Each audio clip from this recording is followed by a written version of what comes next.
यहाँ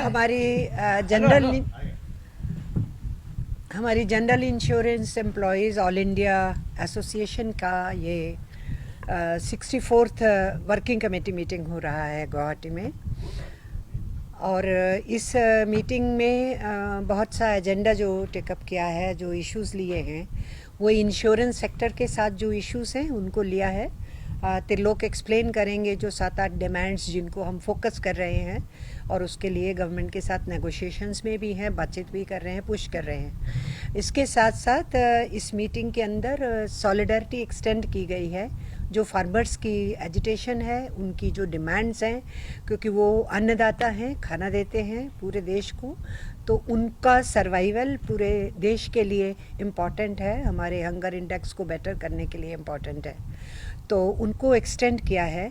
हमारे स्टूडेंट्स हैं, नई एजुकेशन पॉलिसी के ख़िलाफ़ लड़ रहे हैं, हमारे यूथ हैं, अनएम्प्लॉयमेंट से बहुत ज़्यादा ग्रस्त हैं, बहुत प्रॉब्लम में हैं, और समाज के जितने भी हिस्से हैं जो स्ट्रगलिंग हैं और अपने इश्यूज़ को लेके गवर्नमेंट को कन्फ्रंट कर रहे हैं, we have expressed solidarity with them, उनके साथ एकजुटता हमने जाहिर किया है यहाँ पर। और हम ये समझते हैं कि गवर्नमेंट ने जो डिसीज़न लिया वर्कर्स को भेजने का इज़राइल में, वो बहुत गलत डिसीज़न है। गवर्नमेंट को उससे डिजिस्ट करना चाहिए, रुकना चाहिए, क्योंकि जिस दिन 7 अक्टूबर को पहला इंस्टेंस हुआ था तो हिंदुस्तान की गवर्नमेंट वहाँ से 1300 वर्कर्स को और स्टूडेंट्स को लेके आई थी। और हमारे इंडिया की ट्रेडिशन है, किसी भी वार टॉर्न और कन्फ्लिक्ट जोन से हम अपने सिटीजन्स को सेफली अपने देश में लाते हैं। और यहाँ जस्ट अपोजिट हो रहा है कि 7 को आप लोगों को बाहर लाते हैं। अब हालात वहाँ इतने बिगड़ गए हैं कि 29,000 से ज़्यादा लोग मारे जा चुके हैं, उनमें महिलाएं और बच्चे बहुत ज़्यादा हैं, और गवर्नमेंट बोले जा रही है कि हम कंटिन्यू करेंगे। उधर से हमने देखा कि कल ही जो है खाड़ी के अंदर युद्ध के चक्कर में हालात वहाँ और बिगड़ गए हैं।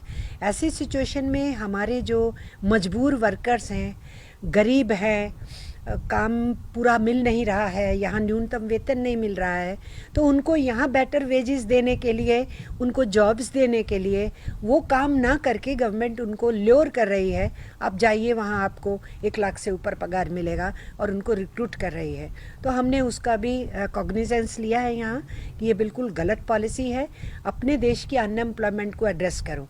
खुद हमारे इस इंश्योरेंस सेक्टर में रिक्रूटमेंट की ज़रूरत है, वर्कफोर्स बहुत कम है, बैंक्स वाले रिक्रूटमेंट मांग रहे हैं सब सेक्टर्स के अंदर, और 60 लाख के करीब तो सेंट्रल गवर्नमेंट और स्टेट गवर्नमेंट एम्प्लॉयज़ की पोस्ट खाली पड़े हुए हैं। वो भी वो पोस्ट हैं जो सैंक्शनड पोस्ट हैं, उनको भर्ती नहीं आप कर रहे हैं। और जो इनफॉर्मल इकोनॉमी है उसमें भी आप वेज नहीं इंक्रीज़ कर रहे हैं, जॉब्स को या वेजेस को, लोगों की सोशल सिक्योरिटी कवरेज नहीं दे रहे हैं। ऐसी सिचुएशन में अपने वर्कर्स को कन्फ्लिक्ट जोन भेजना, ये तो कोई अक्ल की बात नहीं है, और हम समझते हैं कि ये गलत है।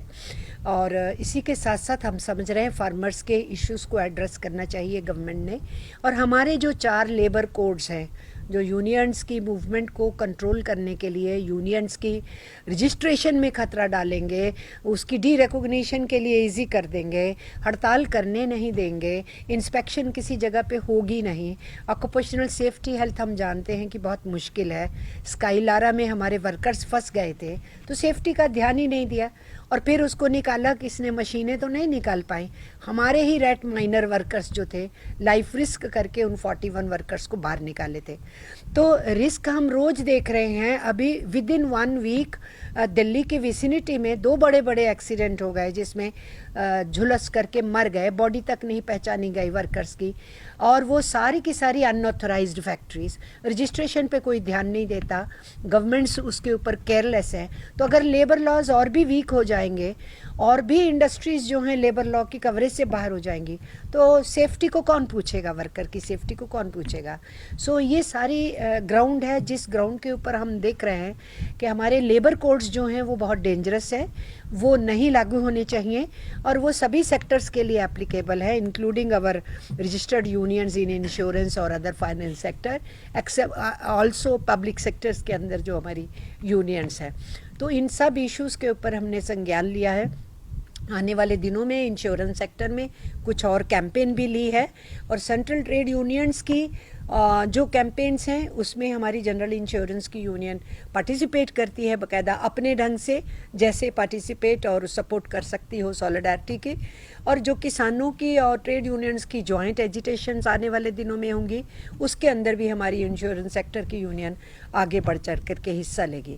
मैं चाहूँगी कि इंश्योरेंस के विशेष करके जो इमीडिएट इश्यूज़ हैं जो हम गवर्नमेंट से लेकर के लड़ रहे हैं, उसके बारे में हमारे साथी थे लोग ज़रूर इसके बारे में कुछ कहें। हाल ही में पार्लियामेंट के अंदर माननीय प्रधानमंत्री जी ने एक बयान दिया और प्रधानमंत्री जी ने कहा कि हमारी सरकार ने पब्लिक सेक्टर्स को मजबूत किया है।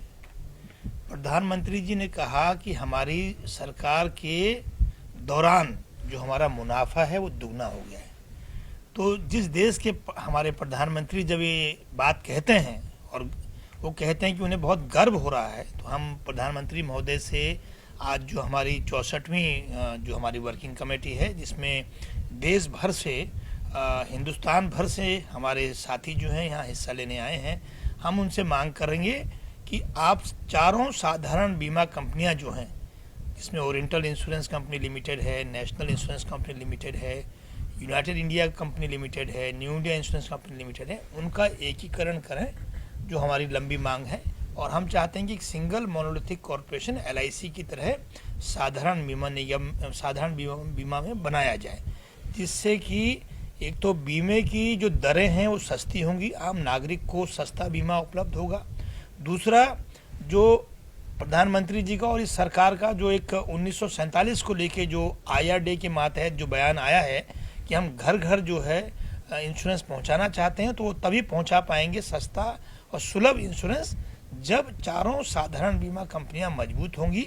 क्योंकि हमारा मानना है कि प्राइवेट कंपनियां जो देश में बीमा कर रही हैं वो लाभ का जो है कारोबार कर रही हैं और वो बड़े शहरों में कारोबार कर रही हैं और ग्रामीण भारत में और छोटे शहरों में उनकी उपस्थिति बहुत ही नगण्य है।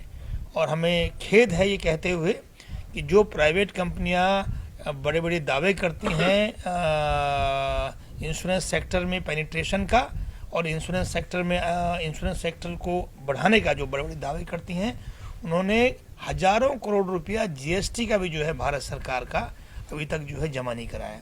तो हमारा इस वर्किंग कमेटी के माध्यम से ये निवेदन है कि जहाँ एक तरफ हमारी जो अपनी मांगें हैं, जिसमें हम चाहते हैं कि जो साधारण बीमा निगम है उसमें कर्मचारियों का जो लंबित वेतनमान है वो समय से पूरा हो। हमारे यहाँ जो फैमिली पेंशन है जो LIC और बैंकों में दे दिया गया है उसको 30% की हमारी मांग है वो हमें मिले। 14% NPS जो है, जब तक हमारी यहाँ one more option for pension नहीं आता है जो 2010 के बाद के साथियों के लिए, तब तक 14% NPS हमारे यहाँ लागू हो और हमारी चारों साधारण बीमा कंपनियों को मजबूत करने के लिए सरकार जो है कुछ सशक्त कदम उठाए। ये हमारी इस वर्किंग कमेटी के माध्यम से मांग है। और हम उम्मीद करते हैं कि प्रधानमंत्री जी जो पब्लिक सेक्टर्स के बारे में चुनावों से पहले इतनी जो है अच्छी बातें बोलते हैं, हम उम्मीद करेंगे कि प्रधानमंत्री महोदय जी के नेतृत्व में हमारी कंपनियां मजबूत होंगी और देश के नागरिकों को सस्ता और सुलभ बीमा उपलब्ध हो पाएगा।